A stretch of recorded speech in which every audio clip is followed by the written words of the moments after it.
मेरे प्यारे देशवासियों, अभी 2 दिन पहले ही गीता जयंती थी। गीता हमें हमारे जीवन के हर संदर्भ में प्रेरणा देती है। लेकिन क्या आपने कभी सोचा है, गीता इतनी अद्भुत ग्रंथ क्यों है? वो इसलिए क्योंकि ये स्वयं भगवान श्री कृष्ण की ही वाणी है। लेकिन गीता की विशिष्टता ये भी है कि ये जानने की जिज्ञासा से शुरू होती है, प्रश्न से शुरू होती है। अर्जुन ने भगवान से प्रश्न किया, जिज्ञासा की, तभी तो गीता का ज्ञान संसार को मिला। गीता की ही तरह हमारी संस्कृति में जितना भी ज्ञान है, सब जिज्ञासा से ही शुरू होता है। वेदांत का तो पहला मंत्र ही है, अथातो ब्रह्म जिज्ञासा, अर्थात आओ हम ब्रह्म की जिज्ञासा करें। इसलिए तो हमारे यहां ब्रह्म के भी अन्वेषण की बात कही जाती है। जिज्ञासा की ताकत ही ऐसी है।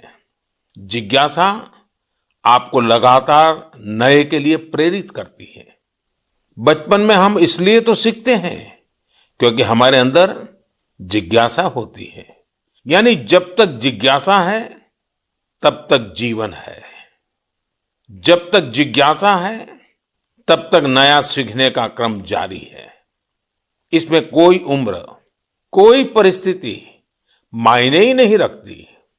जिज्ञासा की ऐसी ही ऊर्जा का एक उदाहरण मुझे पता चला तमिलनाडु के बुजुर्ग श्री टी श्रीनिवासाचार्य स्वामी जी के बारे में।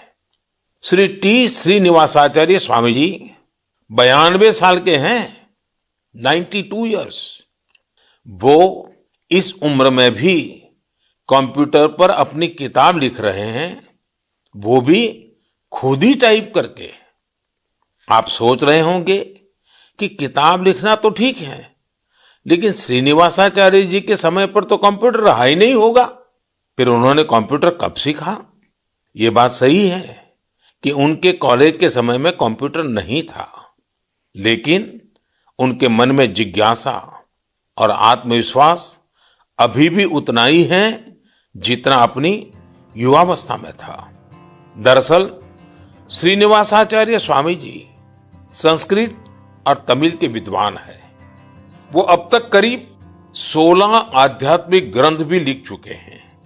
लेकिन कंप्यूटर आने के बाद उन्हें जब लगा कि अब तो किताब लिखने और प्रिंट होने का तरीका बदल गया है, तो उन्होंने 86 साल की उम्र में, 86 की उम्र में कंप्यूटर सीखा, अपने लिए जरूरी सॉफ्टवेयर सीखे। अब वो अपनी किताब पूरी कर रहे हैं। साथियों, श्री टी श्रीनिवासाचार्य स्वामी जी का जीवन इस बात का प्रत्यक्ष प्रमाण है कि जीवन तब तक ऊर्जा से भरा रहता है जब तक जीवन में जिज्ञासा नहीं मरती है, सीखने की चाह नहीं मरती है। इसलिए हमें कभी ये नहीं सोचना चाहिए कि हम पिछड़ गए, हम चूक गए, काश हम भी ये सीख लेते। हमें ये भी नहीं सोचना चाहिए कि हम नहीं सीख सकते या आगे नहीं बढ़ सकते।